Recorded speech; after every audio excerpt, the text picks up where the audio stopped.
My name is Sarah Whitaker, and I never thought I'd be the one to shatter the silence at our perfect little family table. But I did. On Emily's 21st birthday, while everyone clapped for her fake toast about inheriting everything, I calmly raised my glass and said, "Actually, I already own the house. And the trust fund, it's mine too."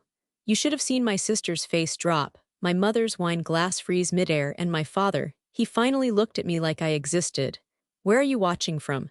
Tell me in the comments. I want to know who else out there understands what it means to be the family afterthought." I still remember the feel of that kitchen table, under my palms, smooth, polished wood, that had soaked in every moment of my family's selective memory. It was a late summer afternoon in Albuquerque, and the sun streamed through the half-closed blinds, striping the tiled floor like prison bars. Emily stood by the counter, all wide-eyed and glowing, cradling the keys to a brand-new silver Subaru like they were sacred. My mother, Linda, beamed like she just handed Emily the Nobel Peace Prize instead of a mid-range car. "She deserves it more," she said, voice syrupy. "She's responsible." Something inside me cracked. "And I'm what, Mom?" I snapped. "A stray dog you let stay here out of pity." My mother didn't even flinch. "Don't be dramatic, Sarah." And my father. Tom sat at the table with his usual blank stare, sipping his bitter black coffee like nothing out of the ordinary was happening. He didn't look at me. Didn't look at Emily, didn't even look at the keys glinting on the countertop, just stared at the floor as if it held the answers to everything he refused to say out loud. I slammed my hand down so hard the salt shaker jumped. "You never consider me," I shouted, heat rising to my cheeks. "I'm invisible to you both."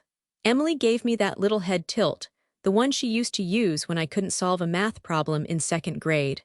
"Sarah, don't make this about you." "It is about me," I said.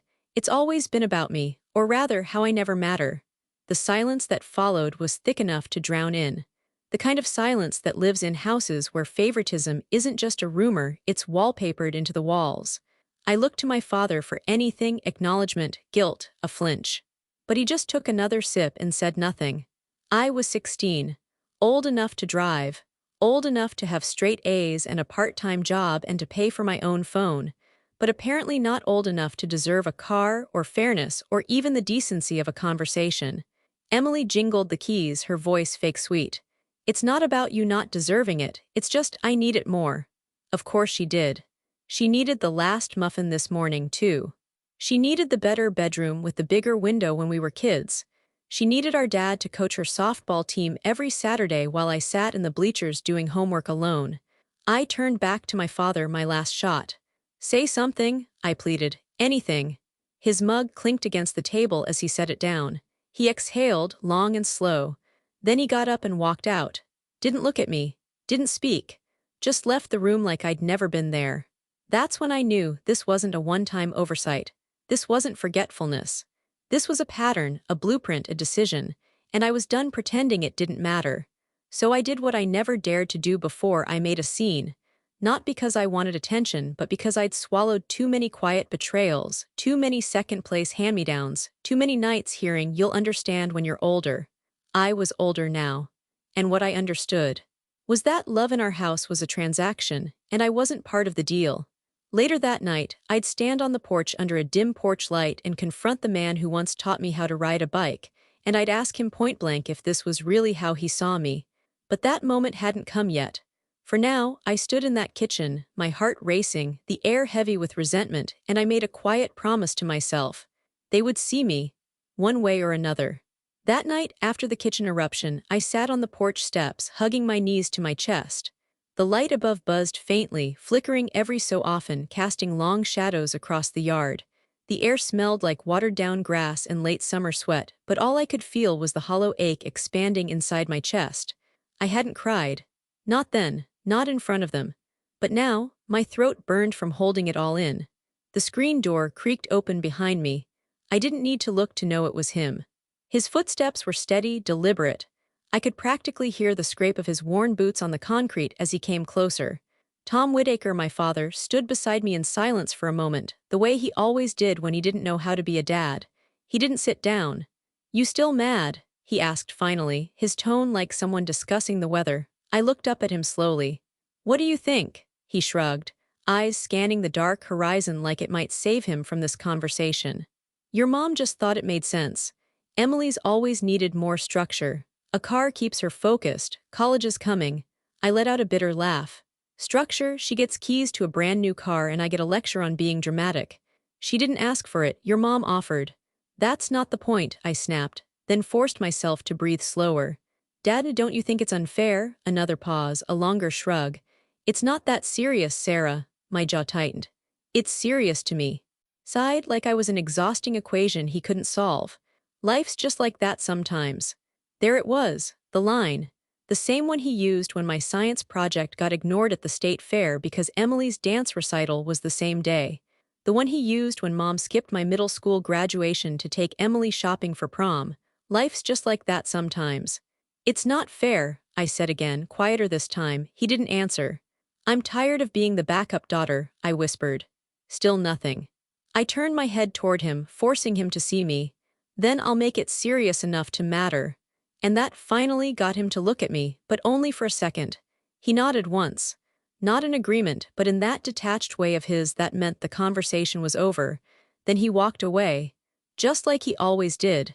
The porch light flickered again as the screen door banged shut behind him. The echo left me sitting in the dark with the kind of loneliness that doesn't come from being alone, but from being unwanted. I sat there until the cicadas quieted and the neighbors turned off their lights. I don't know how long I stayed. I just remember the night sky looking emptier than usual. Somewhere deep down, I had hoped for something different tonight. A word, a gesture, a crack in the stone wall of his indifference. Instead, I got the same cold wind I'd known for 16 years. That night in my bedroom cluttered with textbooks, thrift store posters, and too many swallowed feelings, I stared at the ceiling and whispered to myself, "You will remember this. You will make them remember you." The weeks after the Subaru incident dragged like wet laundry on a cold line. Everyone acted like nothing had happened except me. At school, I laughed at the right times, showed up to track practice, turned in my homework. But at home, I moved like a shadow slipping between walls, unseen and unmissed. Dinner was the same routine every night. Mom asking Emily about her scholarship essays, Dad chewing silently and me chewing on resentment. The silence between us wasn't quiet, it was full of what no one dared to say. One Friday evening, I sat cross-legged on my bed, a half-empty bag of chips beside me, my journal open to a new page. I stared at the blank paper like it had betrayed me too. "They've built a world where I'm only a guest," I wrote. I underlined it 3 times. It wasn't just the car, it was everything. Dad only showed up to Emily's volleyball games. Mom bought her new outfits for every occasion. "It's important she presents well," she'd say, and handed me bags of Emily's old clothes with a half-hearted, "Still good, just a little snug for her now." Snug for Emily meant stretched and frayed for me. I flipped back through old pages of my journal. Each entry was a timestamp of small heartbreaks. March 4, Emily got the bigger slice of cake. Again, I'm 16, I shouldn't care, but I do. April 10, Dad only took her out for practice driving, said I wasn't ready. But I've read the manual twice. May 1, I got a B+ in pre-calc and no one noticed. Emily got an A in English and they threw a dinner. I closed the book and shoved it under my pillow. Sometimes I wondered what it would feel like to be born into a different house. Or even just be a different version of me, the one my parents might have preferred. The girl who cried less and smiled more and didn't question everything. But that wasn't me. I wanted answers and fairness. And God help me love. The kind of love that doesn't have to be earned like a coupon or fought for like a courtroom case. Later that night, I heard my parents talking in the kitchen. I stayed on the stairs just out of view. "She needs to grow up," Mom was saying. "It's exhausting." "She's sensitive," Dad replied. "Always has been. She's dramatic. Emily doesn't need all this emotional maintenance. She's not like Emily." Like that was a flaw, like not being like her meant I was broken. I crept back to my room and closed the door gently as if slamming it would give away how shattered I felt. It wasn't like I wanted what Emily had. I didn't need shiny things or constant praise. I just wanted to matter. And then something changed. One morning, over dry cereal and silence, Dad mentioned that his firm had landed a new project. "It'll mean a raise," he said, not looking at anyone in particular. Mom perked up. "Oh, then we can start looking into college housing for Emily."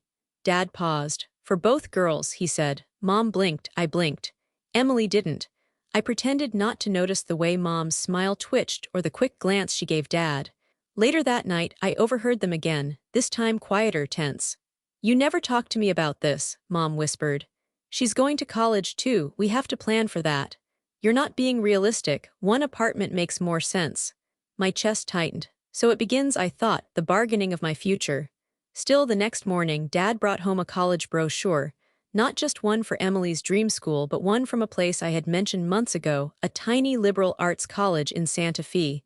He handed it to me in passing. No big speech. No eye contact. But I held that brochure like it was a passport to a life I didn't have to borrow. Maybe, just maybe, the tides were shifting, or maybe it was just the eye of a bigger storm. Either way, I clung to that sliver of hope the way you cling to a warm mug on a freezing day. I wasn't going to be the guest much longer. I was going to take up space. And sooner or later, they'd have to see me. Sunday lunch smelled like rosemary and denial. I watched as Emily danced her way through yet another monologue, this time about an adorable two-bedroom apartment near Santa Fe's Arts District. She tapped at her phone, showing Mom and Dad pictures like she was unveiling architectural plans for a royal estate. "And look," she gushed, "it has this huge bay window, perfect for my easel and natural light. Totally inspires me to paint again." I knew Emily hadn't picked up a paintbrush since sophomore year, but Mom clasped her hands like her daughter had just been offered a solo exhibition at MoMA. "Oh, Em," Mom said, beaming, "it's so you, we'll have to drive up this weekend and look at it in person. Maybe we can sign the lease before someone else snatches it." I stared at my plate. Potatoes, roasted carrots, chicken breast, all perfectly portioned like every Sunday before. Same dishes. Same chairs. Same structure. But the air today, it felt sharp, electric, like the sky before a storm. Then Dad, who had been uncharacteristically quiet even for him, set his fork down. "We'll need to plan something for Sarah too." The room froze. Emily blinked, Mom stiffened. "Sorry," Dad didn't look up. He just reached for his water glass, his voice even. "She's starting college in a year, she'll need her own space." The silence was deafening. I didn't move. Emily was the first to break it. She laughed, sharp, fake, almost nervous. "Wait, are you saying we're buying 2 apartments?" "I'm saying we plan for both of our daughters," Dad replied calmly, and just like that the table changed. Mom's lips pressed into a pale line. "Tom, we've already discussed this. Sharing space is perfectly reasonable." "We didn't discuss it," he cut in. Not loud, but enough to make Mom stop mid-sentence. "You decided it." It was so unlike him, so sharp-edged and steady that even Emily sat straighter. For a moment, I felt weightless, like I had stepped into someone else's dream. My mother's smile had hardened. "This isn't about playing favorites." Dad's eyes met hers. "Isn't it?" That was it. That was the crack, not a dramatic explosion, just the first undeniable fracture in the ice that had kept me frozen in the background my whole life. I wanted to speak, to say something, but my throat felt thick. Instead, I waited. Later that evening, I stepped onto the porch to find the sun casting long amber shadows across the yard. I held the college brochure he'd left next to my plate after lunch, University of New Mexico, Santa Fe branch, the one I'd circled in pencil weeks ago in my journal but never dared to bring up. He joined me without a word. I didn't look at him. I didn't have to. "You meant what you said?" I finally asked, voice soft. He nodded. "You've worked hard." That might have been the most he'd ever acknowledged me in a single sentence. "I don't want anything fancy," I mumbled. "Just a place I can breathe." "You'll have it," he said. "I'll make sure." We stood there a while longer, watching the neighbor's porch light flick on, cicadas humming louder in the thickening dusk. And then quietly he said it. "I see you now." The words hit somewhere between my ribs and my throat. They weren't flowery. They weren't tearful, but they were his, and they were real. I nodded, trying to hold back the sudden sting behind my eyes. After he went inside, I stayed out there, the air cooler now. Still holding the brochure, fingers tight on the edge like it might fly away if I let go. For the first time in 16 years, I felt the slightest shift in gravity. Not everything was different, but something was. And maybe, just maybe, that was enough to keep going. 2 weeks passed after the Sunday lunch where Dad finally said it out loud, that I was going to college too. The shift was subtle but real, like furniture that's been rearranged just slightly. You can still walk through the house, but nothing feels quite the same. At first, I thought maybe we were turning a corner, that I was done being the placeholder sibling. that maybe, just maybe, Emily would back down a little. I was wrong. One Tuesday evening, Mom stood at the kitchen island with a notepad scribbling lists and flipping through real estate pamphlets. "So," she said without looking up, "we're going to move forward with that apartment for Emily. The larger one near the railyard district, it just makes the most sense." I paused at the fridge, my hand still on the door handle. "The one with the 2 bedrooms."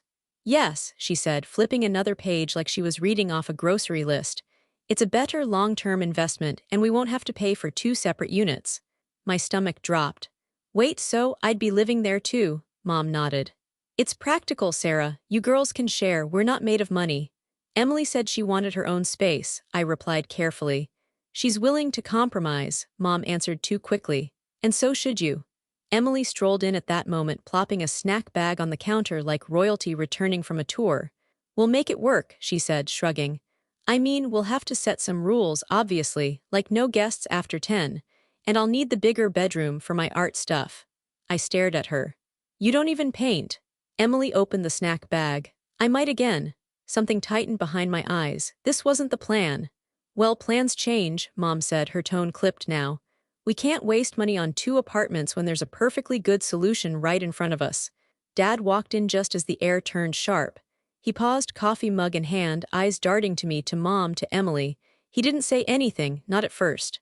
"I trusted you with this," he said finally, his voice low. "You said we'd figure out something for Sarah, that it would be separate." Mom let out a sharp little laugh. "It is separate, it's a 2 bedroom, don't be dramatic." I watched his jaw tight. "This is exactly what I didn't want." "We agreed," Mom said, trying to keep her voice steady.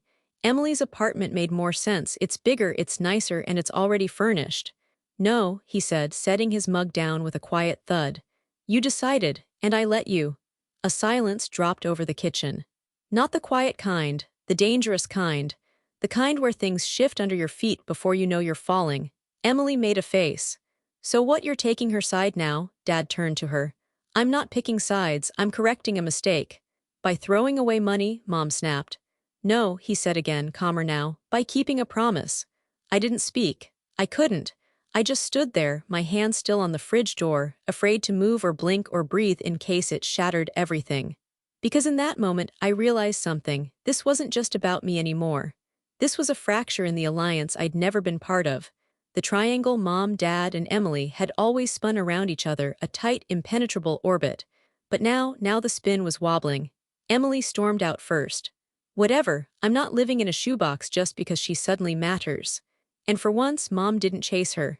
She just stared at Dad, lips pressed into a straight, white line. "I hope you know what you're doing." He didn't respond, but I did. I stepped away from the fridge, feeling the tension still buzzing under my skin. "You stood up for me," I said quietly. Dad gave me a tired nod. "I should have done it a long time ago." For the first time ever, the kitchen didn't feel like enemy territory, but I also knew better than to think this was over. No. This was only the first real shot in a long, cold war, and I wasn't backing down. That night, I cried quietly into my pillow, trying not to make a sound. Emily had slammed her bedroom door after dinner. Mom had retreated to the den like she always did when she was angry, but not angry enough to fight. And Dad, he disappeared into the garage, the place he went when he didn't want to be a father or a husband, just a man with a wrench and silence. But later, long after the house settled into that still, heavy quiet, there was a knock. Gentle, hesitant. I wiped my face quickly and sat up. "Yeah." The door creaked open and Dad stepped in, still wearing the same worn t-shirt from dinner, holding a mug of tea. He didn't say anything at first, just walked over, set the mug on my nightstand, and sat on the edge of my bed like it was something he'd done 1,000 times, not something that had disappeared from my childhood before I even hit middle school. "I didn't know she'd do that," he said softly, glancing down at his hands. "The apartment plan." I thought after the brochure and that lunch, I thought we were all on the same page. I watched him carefully, not with anger, not yet, just caution. "You trusted her," I said. "I shouldn't have." The honesty caught me off guard. He wasn't a man who admitted fault. He was a man who dodged, deflected, and disappeared behind other people's decisions, but not now. "I meant what I said, Sarah," he added, looking at me, really looking. "Maybe too late, maybe not loud enough, but I see what's happened. I see what I let happen." The tears came again, silent this time, but I didn't turn away, I let him see them. He needed to. Why now? I whispered. After all these years. He rubbed the back of his neck like he didn't quite know the answer. I don't know, maybe it's because you stopped trying to convince us, or maybe I finally got tired of pretending I didn't notice. There it was, the admission that broke something loose in me. I don't want her hand-me-downs, I said, my voice tight. I don't want her space or her schedule or her leftover attention. I want something that's mine. I know. I want fairness, Dad, not favors, not scraps, just fairness. He nodded slowly. Then maybe it's time I start making things right. I stared at him, searching his face for doubt, for the escape route he usually built into every promise. But there was none, just tired eyes and a kind of quiet determination I'd never seen from him before. So what happens now? I asked. He let out a breath. Now I talk to a guy I know, someone who's good with setting up savings and long-term stuff. We'll figure out a way to do this without her interference. You mean Mom?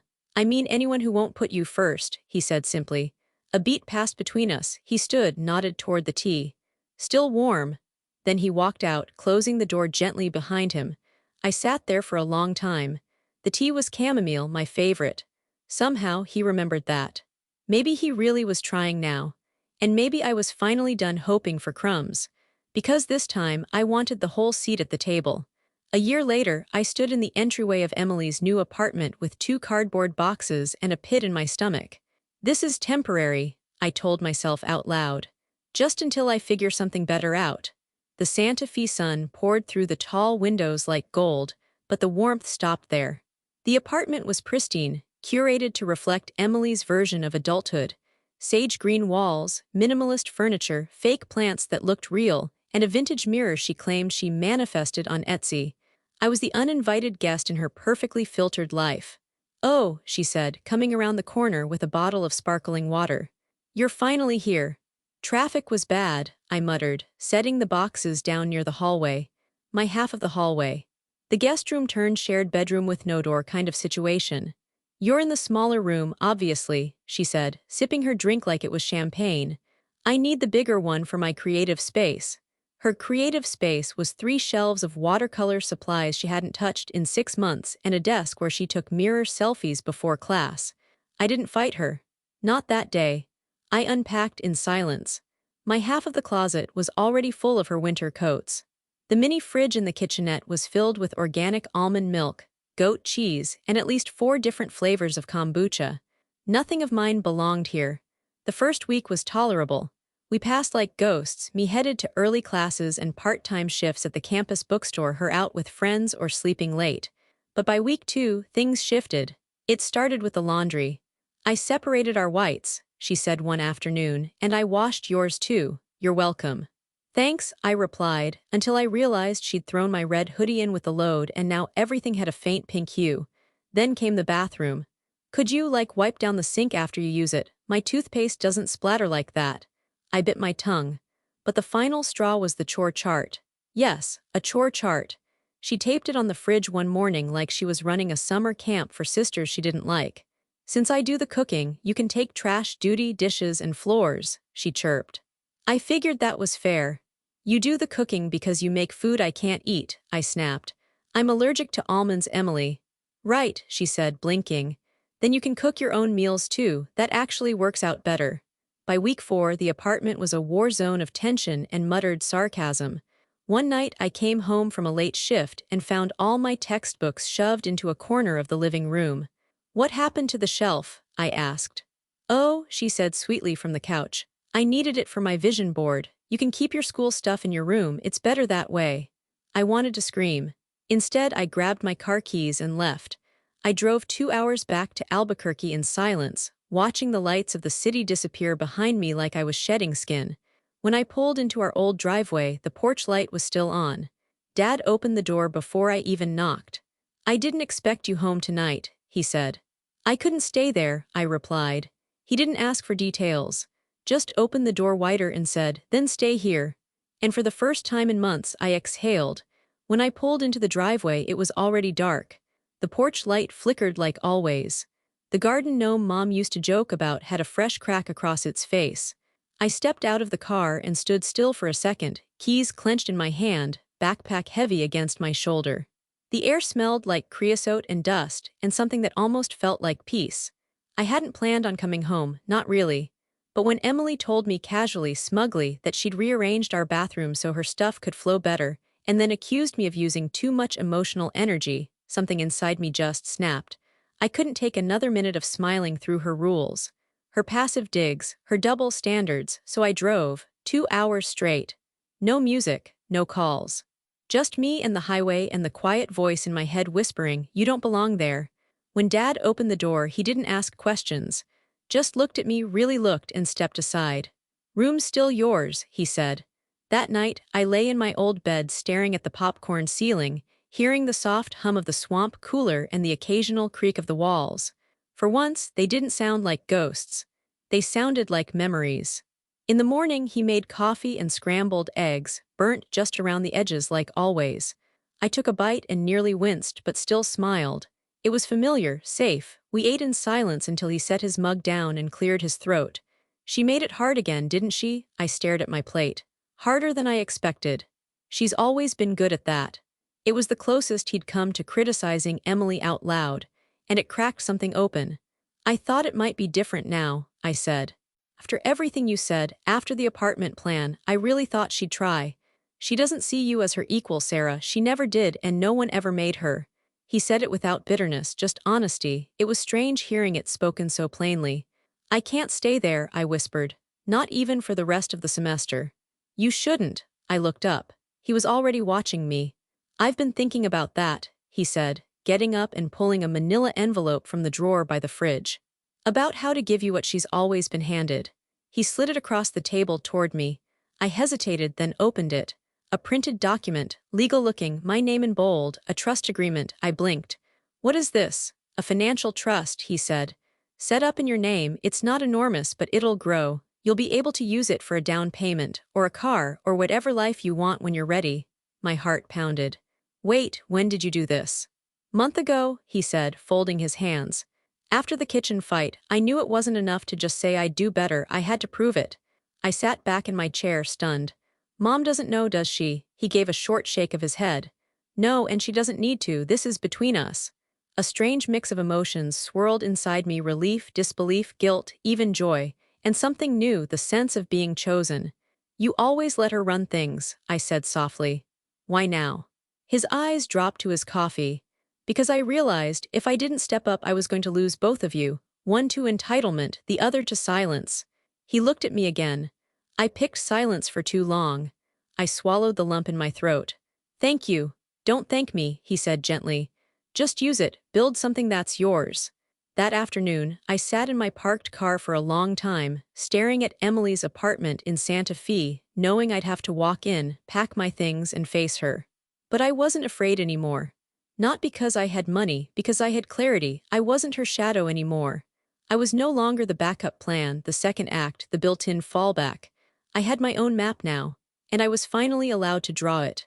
Emily's birthday fell on a Saturday that year, and the house buzzed with the kind of nervous energy only my mother could create. The dining room table had been extended, cloth napkins pressed to perfection, candles lit just so. A bouquet of white roses sat in a crystal vase, already leaning slightly to one side like they knew they didn't belong here. Everything was arranged to make Emily feel adored, again. I arrived late on purpose, wearing a dress I'd bought second-hand from a little boutique near the bookstore where I worked. It wasn't flashy, but it was mine in the way that nothing from Emily's hand-me-down world ever had been. "Sarah," my mom said the moment I walked in, her smile polite and tight. "You made it." She sounded like she'd expected I wouldn't. "Wouldn't miss it," I said with a smile that matched hers. Dad stood in the kitchen, uncorking a bottle of champagne. Our eyes met briefly. He gave the smallest nod, game on. The guests were mostly family friends, people who'd known us since we were kids who still called me the quiet one and Emily the star. There was laughter, small talk, clinking glasses. Emily was in her element, glowing in a blue dress, taking compliments like a queen receiving tribute. "Let's do a toast," she announced, holding up her glass as the room hushed. I leaned back in my chair, watching her. "To me," she began, beaming, "the one who's going to inherit all of Dad's savings." Laughter erupted around the table. My mother chuckled and added, "And this house too, of course." That's when the air shifted. I felt my heartbeat in my ears. My fingers curled around the stem of my glass. I looked at Dad. His jaw had tightened, his hand frozen around his drink. Emily raised her glass higher. Right, Daddy? He didn't answer. I stood up slowly. Calm, steady. Dad, I said, my voice smooth. Will you tell them yourself or should I? The table went quiet. Emily's smile faltered. Tell them what? I turned to her, looking her directly in the eyes, that you don't own any of it. A silence sliced through the room. What are you talking about? Emily asked, her voice rising, eyes darting to our mother. I turned to Dad again. He stood, finally. She's right, he said. I created a trust. In Sarah's name. The gasp that came from Mom was sharp and instant. You did what? He looked at her, eyes burning. Because for once in my life I wanted to do right by the daughter we ignored. Emily slammed her glass down. This is insane. This is my birthright. Dad's voice didn't shake this time. No, it's not. You were given more than enough and you turned it into entitlement. I built this family, Mom shouted. I kept it together. Dad looked at her, full of quiet rage. Kept it one-sided. Guests were already gathering their coats, faces full of awkward apologies and quick exits. But I didn't care. I wasn't embarrassed. I felt powerful. Emily was trembling now, her voice brittle. This is a mistake. You'll regret this. I stepped closer to her, slow and calm. You never saw me, Emily, not really, but Dad does now. And I'm done disappearing just so you can shine. And then I sat down, just like that, because I didn't need to storm out anymore. I own the room now. The morning after Emily's birthday implosion, the entire house felt like it was holding its breath. No footsteps. No clinking dishes. No humming from Mom in the kitchen. Just the hum of the refrigerator and the occasional creak of old floorboards that suddenly seemed louder in the stillness. I lay in bed longer than usual, watching the shadows shift across the ceiling. My phone buzzed 3 times, group chat messages from classmates, a reminder about a quiz on Tuesday, and 1 missed call from an unknown number I didn't care to return. No text from Emily. I hadn't expected one, but part of me still checked. Eventually, I got up and padded into the hallway. My mother's bedroom door was shut tight. I could hear the soft scrape of a drawer opening, the creak of her vanity chair. She wasn't sleeping. She was avoiding. I didn't blame her. Dining room still bore the remains of last night's disaster. A single champagne flute stood upright on the table, like someone had planned to return for it and never did. One of the roses from the centerpiece had wilted overnight, its pale petals beginning to curl inward. I slipped out the front door and found Dad already sitting on the porch. He was in his old lawn chair, one leg crossed, his coffee steaming in a mug I hadn't seen in years. The yellow one with a crack along the side. My mug. Without a word, he handed it to me.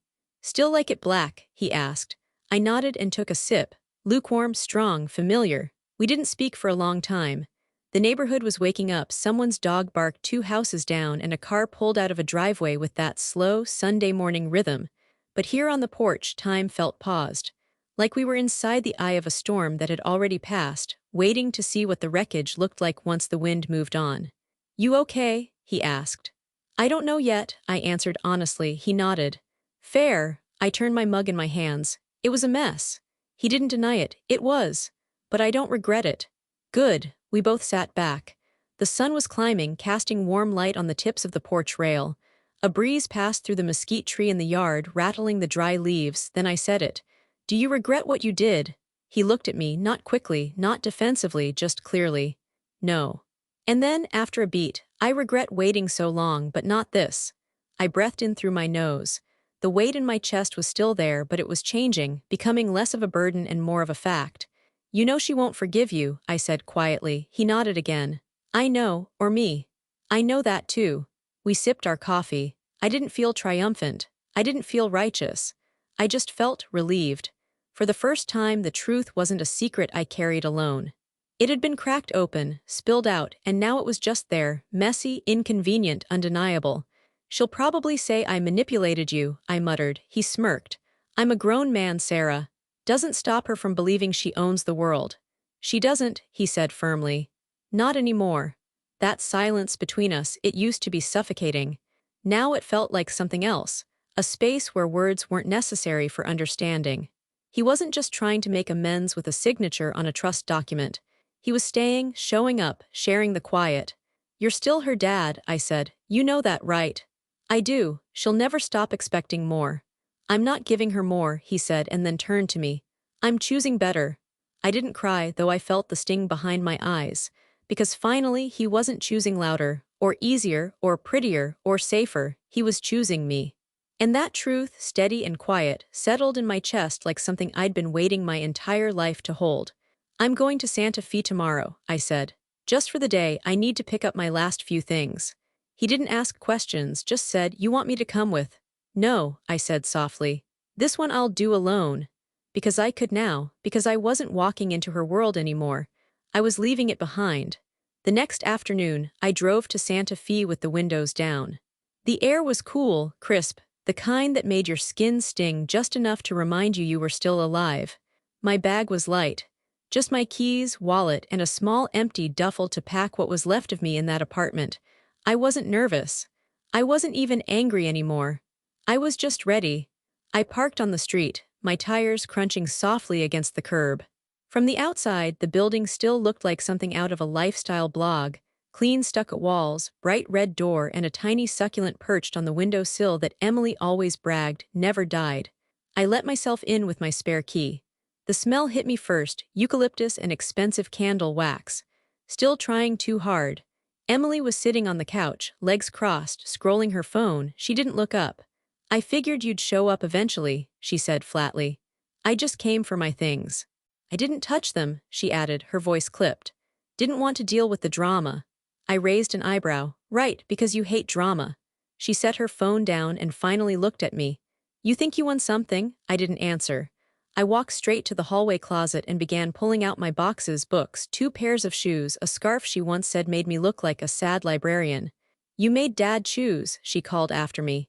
"You always played the victim, and you finally got him to buy it." I paused in the doorway, not turning around, not letting her see my face. "I didn't make him choose," I said. "He just stopped pretending you were the only one who mattered." That silence she hated so much, I left it hanging there, sharp and honest. She didn't follow me into my room. Good, I packed in 10 minutes flat. Didn't even bother folding. I just shoved my notebooks, a sweatshirt, and the photo strip of me and my best friend Mia from freshman orientation into the duffel. When I zipped it shut, she appeared in the doorway. "You're not better than me," she said, eyes narrowed. "You're just louder now." I stood, looked her square in the eye. "No, I'm just done whispering." And with that I walked out. She didn't slam the door behind me this time. I did. A few days after I left Emily's apartment for good, Dad asked if I wanted to go fishing. Fishing? It wasn't something we'd ever done together. Not when I was little, not when I was a teen. Emily had gone with him a few times when she was younger, because she asked, because she was curious, because she always knew how to ask for attention and get it. I didn't. I'd stopped trying by the time I turned 10. But this time it was him who asked. He didn't pitch it like some dramatic father-daughter redemption moment. He just said, "Lake's quiet this time of year, thought you might like the air." So we went. We didn't say much during the drive. The highway stretched long and still through the desert hills, the radio playing soft blues like the car was breathing for us. I watched the light dance on the side mirrors and tried to remember the last time we'd sat side by side without something tense between us. By the time we got to the lake, the sun was already warming the surface. The water was so still, it looked like a sheet of glass tucked beneath the cottonwood trees. We baited our lines in silence. Dad passed me a pole, and I took it without a word. It wasn't about the fish, it was about being here. After a long while he said, "I was scared." I turned to him. "Of what? Of breaking something I couldn't fix?" I didn't reply, I didn't have to. "I thought if I kept things peaceful," he continued, "we'd all be okay, but peace at your expense wasn't peace, not really." I looked out at the water, line bobbing gently. "I kept hoping you'd see me." "I did," he said softly. "I just didn't act fast enough, and that's on me." A fish tugged, small but stubborn. I reeled it in clumsily. He helped guide the line, and together we pulled out a little rainbow trout, shimmering like stained glass in the morning light. He smiled. "Beginner's luck," I smiled back. "Or maybe I've just been waiting for the right lake." He looked at me, eyes soft, worn but steady. "You deserved this years ago," I nodded. "But I have it now." We fished until the sun was high and the coffee in the thermos ran out. We didn't say much more. But when we packed up to leave, something inside me had shifted. The water had been still, yes, but something inside had stirred. Something that whispered. This was the start of peace, not silence, not surrender, but peace that comes from truth and knowing you were finally seen. 3 years later, I stood barefoot on the cool adobe tiles of my own home. My home. A little corner house in Santa Fe, warm terracotta with turquoise trim, shaded by a cottonwood tree that bloomed bright yellow in spring. Porch creaked when you stepped on it, and the kitchen window stuck when it rained, but it was mine. Paid for piece by piece with what Dad set aside, what I earned, and what I refused to let Emily or my mother ever take from me again. My name was on the deed, and on the front door, painted by hand, a sign that read Saul Studio, a space for her voice. Because that's what I'd built. Not just a home, but a space. For girls like me. For young women who needed more than apologies and tight smiles. For those who'd been told to shrink.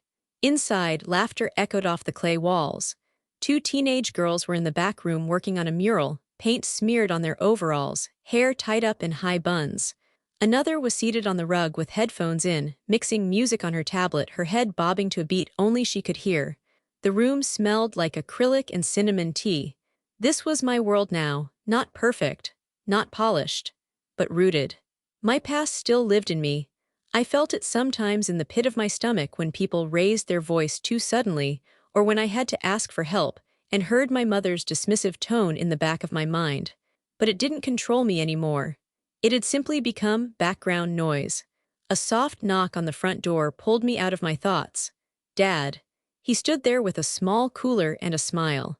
His beard had more gray in it now, and his shirts never quite matched his pants, but he looked lighter than I'd ever seen him.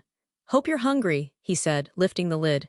"Fresh trout, always. You spoil me," I teased, letting him in. He shrugged, setting the cooler on the kitchen counter. "Least I can do, got a full tank of gas this time too, so no stories about how you had to drive to the edge of town on fumes." He came every month, without fail, sometimes twice. We'd fish. Or walk the farmer's market. Or just sit and sip coffee and talk about things that never came up when I was younger: art, books, regret, forgiveness. He never mentioned Mom, and I never asked. Emily hadn't spoken to me since the trust revelation. She unfollowed me on everything, moved to Denver, started a YouTube channel about minimalist living that was mostly brand partnerships and long rants about toxic family dynamics. I watched one episode, then never again. Dad leaned on the counter, glancing around the studio. "This place is magic," he said. I smiled. "It's messy," he nodded. "Magic always is." I poured us both mugs of tea and we sat by the window, the sun soft on our faces. "You remember that Sunday lunch?" I asked suddenly. "The one where you said, 'I see you now,'" he nodded slowly. "That moment changed everything." "I know," he said. "It changed me too." We sat for a moment, that rare kind of silence between two people who have earned it. A knock came from the back. One of the girls peeked in, holding a sketchpad. "Hey Sarah, do you have a second? I'm stuck on this one line." "Of course," I said, rising from my chair. "Be right there." Dad smiled, watching me. "You're doing good," he said. "Thanks, Dad." As I walked back into the studio, I passed the mirror near the hallway, one I'd hung not for checking makeup but as a reminder to see myself, to really look. I paused. I did, not invisible, not the afterthought, just me, whole. And for the first time in my life, I smiled at my reflection and believed I belonged.